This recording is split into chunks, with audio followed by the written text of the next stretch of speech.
Happy Friday! It's time for Ask Ashley, and today's question was supplied by my friend Justin, who asked how much of your monthly income should be put aside into savings. And he actually asked what percentage should be put aside for your savings. And Justin, thank you for that question. I will be sending you a $5 gift card of your choice today in the mail. So thank you for your question. Every time I think of this question, it reminds me of the book The Richest Man in Babylon. And this book is by George S. Clason. And I read this book a couple of years ago. I actually got it as a gift from a credit union function. And I'm not much of a reader, but this was actually a really good book, and it didn't take very long for me to read. This book basically talks about the importance of paying yourself first.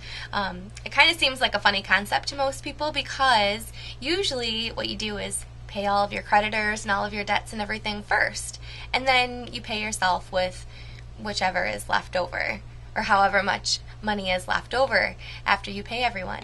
And usually that's little or nothing. It's a really great concept, and I think that more people need to think that way. So as soon as you get your first paycheck, try to save 10%. That's what they say in the book.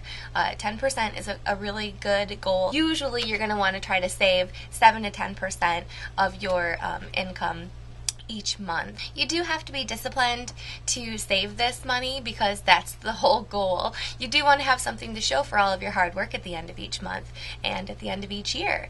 The money that you have left over after you take your 10% is the money that you have left to pay all the rest of your bills.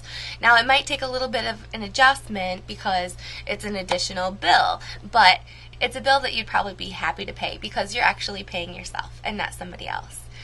If 10% is too much to start off with, then try 5% or 7% and see if that makes it any easier. Eventually you'll get used to the amount of money that you have to work with, and you might be able to even increase that. Many people overcompensate when trying to save money. That's why 10% is a really great goal to have.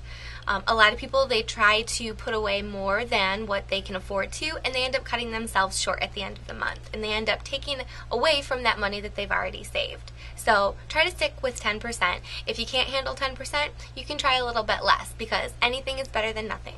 Just remember that saving is a habit, and you have to work really hard at it, and you have to be disciplined if you really want it to work. So just start out small and see where you end up. Thanks a lot for the question, Justin, and everyone tune in tomorrow for the next Ask Ashley vlog.